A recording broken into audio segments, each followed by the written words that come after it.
One of these days, I'm going to figure out how to know when you are actually looking at me. Because right now, there's a little wheel going around and around saying, oh, we're thinking about live streaming. We're just thinking about it. Okay, there, end of wheel. Hi, my name's Dan Nelson, and I invite you every day. Well, it comes to just a little over 5 days a week, it turns out, over the last year. Today, I'm actually doing two broadcasts, so this is my second one. I was painting earlier, and now I'm doing some illustration work. If you've been following me at all, I've got a commission to illustrate a book, and I've done 27 pencil sketches, and my client has approved of about 24 of those. That's pretty good batting average. And I am now ready to start working on the pen and ink. So let me show you what I'm doing here. I've done several experiments already, and I've concluded, I think, that my best tools are these products made by, I'm looking, Accurate, A-C-U-R-I-T, professional, ooh, that sounds impressive, professional technical pen. This color is waterproof, and this is not quite so waterproof. Anyway, let me show you what I'm doing. So I'm working on a light table, which means I can do this. There's a light table. Here's my pencil sketch, and I'm working on graphics paper. I'll show you real quickly. Here's the kind of paper I'm Bindfang marker paper.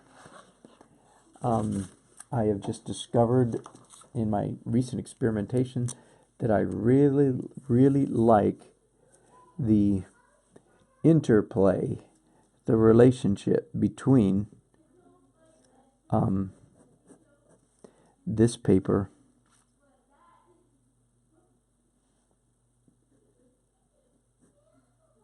I just decided right at that second, right when I was saying that, I just decided this knee should have a patch on it, a homemade patch.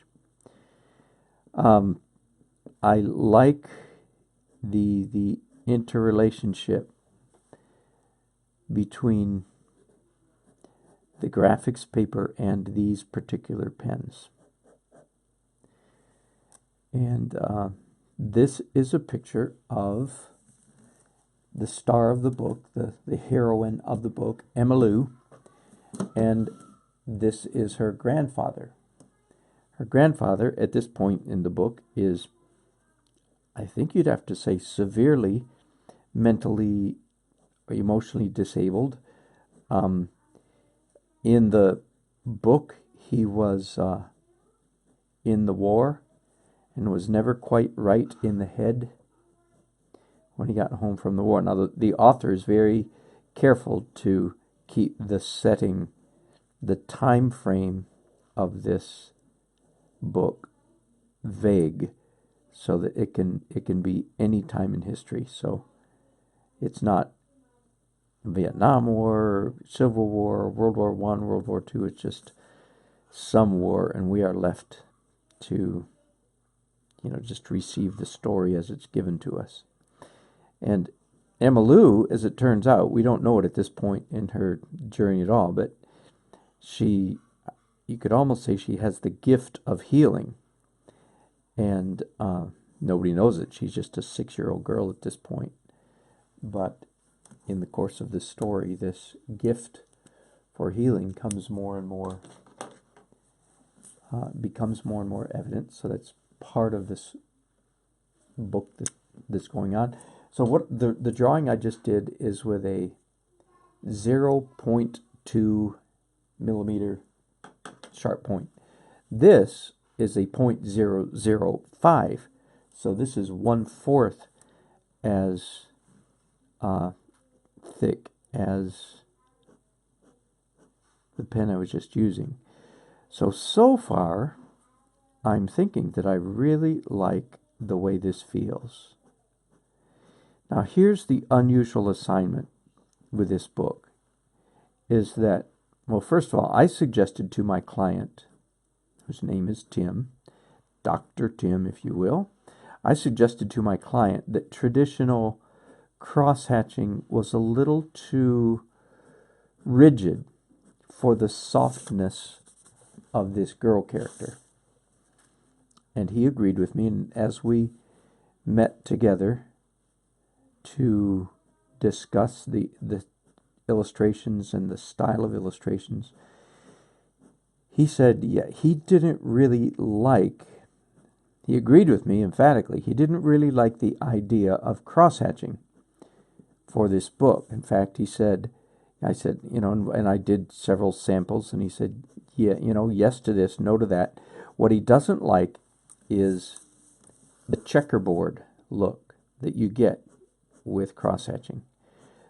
So I don't know how close I can zoom in. Maybe that's as close as I can get. I'm going to give you a bit of a ride here, and hopefully you can see this a little bit closer. How's that? Right? So I'm using hatching, but no cross-hatching. For all the darker areas, I'm using what I have called in the past scribble hatching. All my lines, because he doesn't like the checkerboard look that you get with traditional cross-hatching. And I'm okay with that. In fact, I'm rather intrigued by the challenge of doing these illustrations not using traditional cross-hatching. Now, I've got a little bit of a problem here because this is supposed to be he lives in long underwear. Again, he's not all there mentally, to put it mildly. And in the course of the book, he regains much, if not all, of his mental faculties. But at this point, he doesn't talk, and so forth. So he's wearing long underwear all the time. And my concern is that because the grain in the long underwear goes like this, and then I'm doing cross-hatching across it, that gives that checkerboard look that my client is not crazy about. But it's because of the texture of the long underwear. So maybe I can get away with it right here. Maybe I can't. We'll find out when I meet with Dr. Tim on Tuesday. Let's go ahead, though, and draw. I suggested if he's wearing long underwear, though, that he should be wearing boots, work boots. Yeah, old work boots. These are, by the way, these are mountain people. I think the hills of Kentucky. The story is definitely not exactly in the hills of Kentucky, because the ocean is not too far away in the story, so that can't be Kentucky. But I suggested that if he's wearing long underwear, that if we put there, you just fell down. Okay, that if we put boots on him, people won't feel embarrassed like they have caught him in a sudden state of undress. Because if he's got boots on, that means this is the way he plans to dress all the time. Does that make sense? So once again, these are the kinds of things that illustrators have to think about when they're doing illustrations. So I want people to enjoy the story, but I don't want them to be embarrassed by the story. So I suggested, how about boots with that long underwear? Dr. Tim acquiesced, perhaps. So we'll see. Everything that I'm doing up to this point is conditional. There's no guarantee that that any of these illustrations. In fact, I'm thinking that in several of the illustrations, even though I already have the pencil drawings, the rough sketches finished, it'll take me a couple attempts to get the ink right. So let's take just a minute. Let me show you again some of the sketches. Erica, Eagle Woman, kind of almost a shaman, medicine. She is the doctor, medicine woman type character. Here's the house they live in. So here's the young hero of the book, Joshua, who 15 years after, 10 years later, marries Emmylou, but we don't know that now. She's just 5 years old and he's maybe 15, and so forth. So again, I've got 37 sketches. Here's Emmylou and as a young child in her favorite haunt, which is a bird's nest on the top of a tree. Here she is swinging with Emmylou on a vine, and so on and so on. Early in the story, Emmylou has a very bad fall, breaks her leg very badly, and is crippled almost the rest of her life, except that she runs into a doctor in her early to mid-20s who is able to do surgery. I'm spoiling the story if you ever read it. Anyway, just wanted to show you some of the sketches again. But back to the pen and ink, because that's what I want to talk about mostly in this broadcast. The main thing I would like you to both see and hear, understand with these drawings is that I consider it paramount for the lines in my drawings to be interesting, to be good lines. So I'm going to be, well, let me do a little bit more over here. So I'm going to be moving my pen, moving my hand in such a way that an interesting line is produced. And that's what you see me doing right here. So let's turn that off so you can see the line that I just made. Does that make sense? Let me draw a bad line over here. Ready? Here's a bad line. Well, that's not too bad, but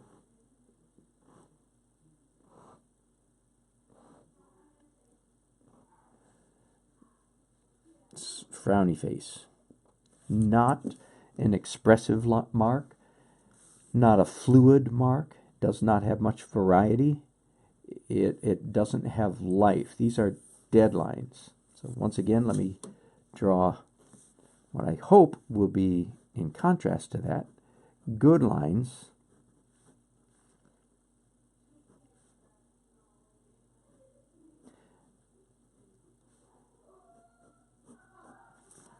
Okay? Can you see the difference? There's a break right there. There's a doubling there. There's little hiccups, hesitations, go-overs, do-overs, and so forth throughout the whole process.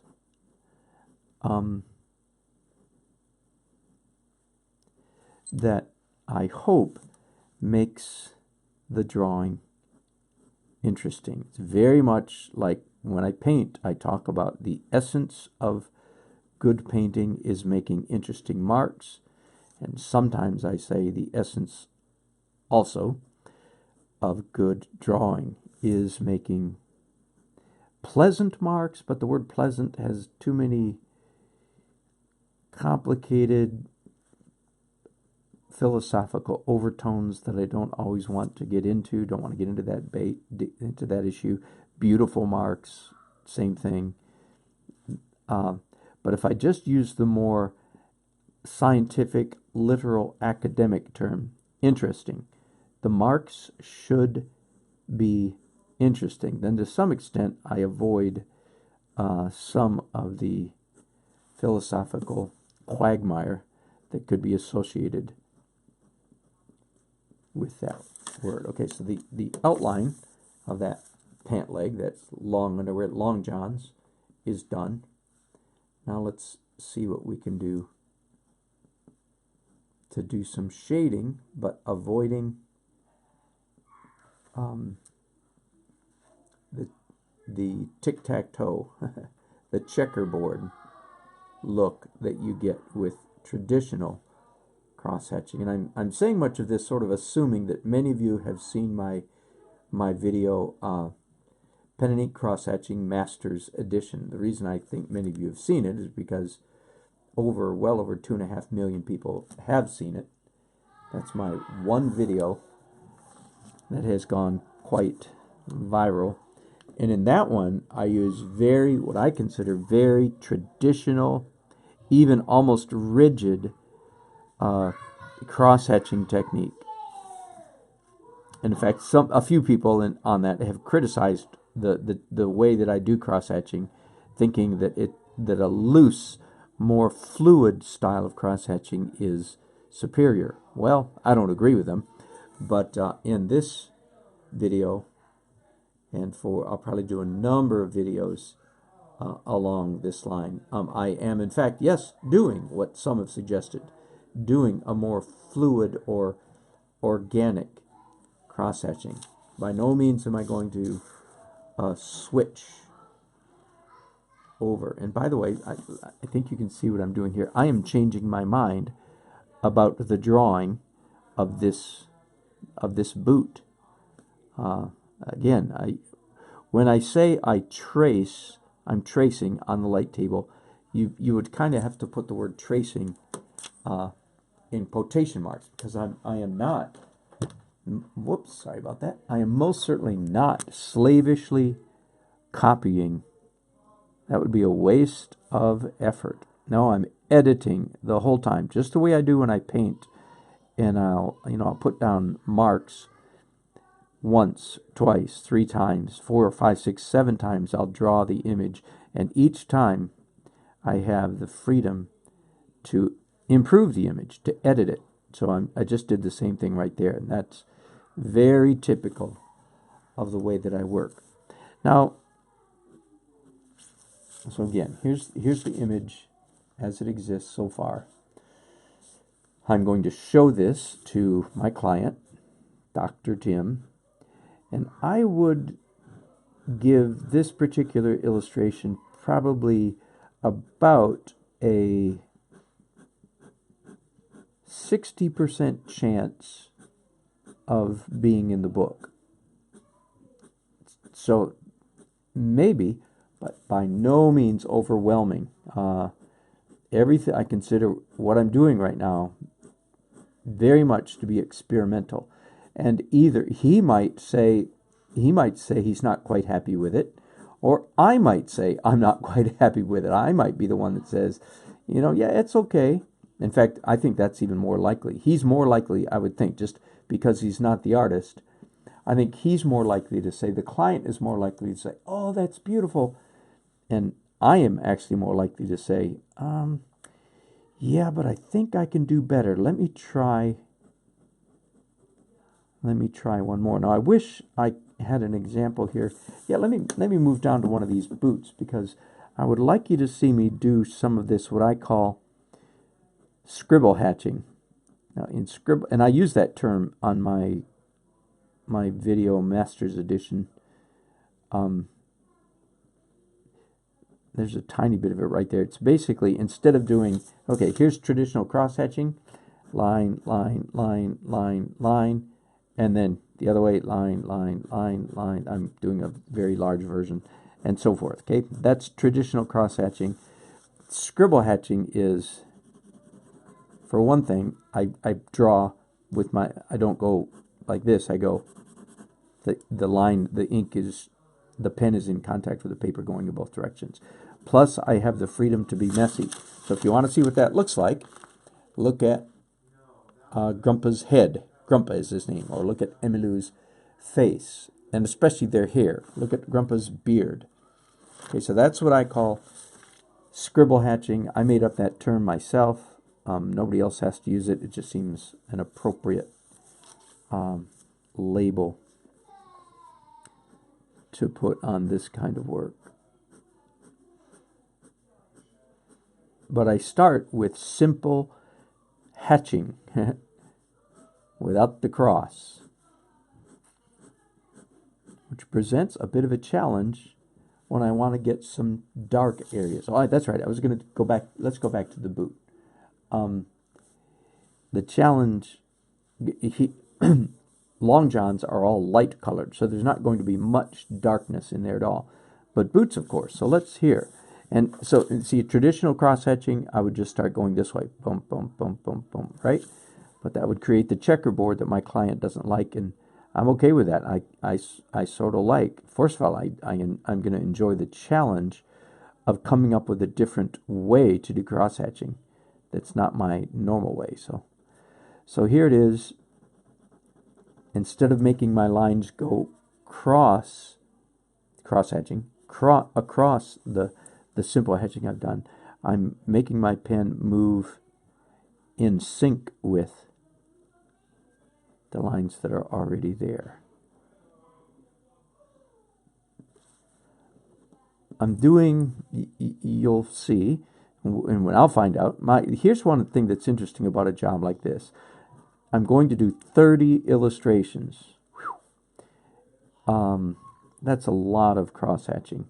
One of the things that is certain to happen as I do this book is that my technique will mature as I go along. My technique will change, and that's good news and bad news. Good news is I'll become better at whatever technique I choose to do.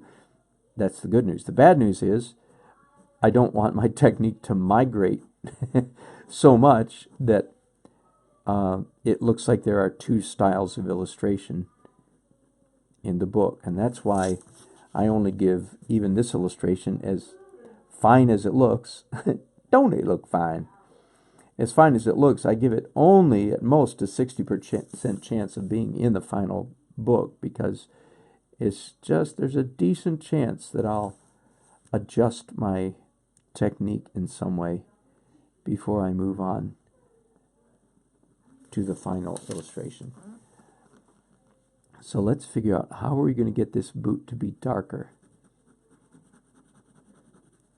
Plain old fashioned. And by the way, I'm going to put these on my scanner, ordinary scanner, and I'm thinking I'll probably scan them at like 600 or 800, maybe even 1,000 dot per inch. And then I'll tweak them in Photoshop. So I want really, really high res images, so I have a lot to play with, a lot to work with. Okay, as you can see, I could bore you guys absolutely to tears if I keep on. So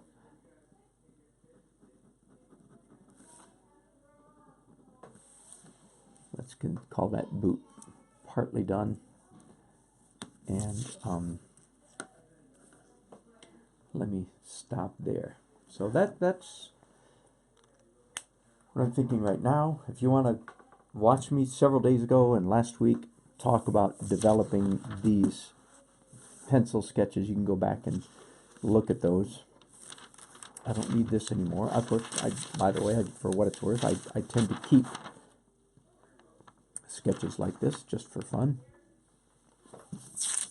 So there'll be a lot more of this coming up. I hope some of you are looking forward to seeing some more of my pen and ink work. Once again, it's funny because most people now know me as oil painter, but for decades, literally for decades, I didn't do oil painting at all. Didn't do my first oil painting until I was about 45 years old. That's very misleading if you think I was a full-time professional artist for decades before that. But it's funny because most people now think of me as an oil painter, and actually this is, for most of my life, the kind of thing I've been known for. Anyway, I hope that'll be fun for you. Please leave your comments and questions. If you know anybody that does any kind of illustration, please let them know about the series coming up and have them subscribe. Thanks so much. Bye.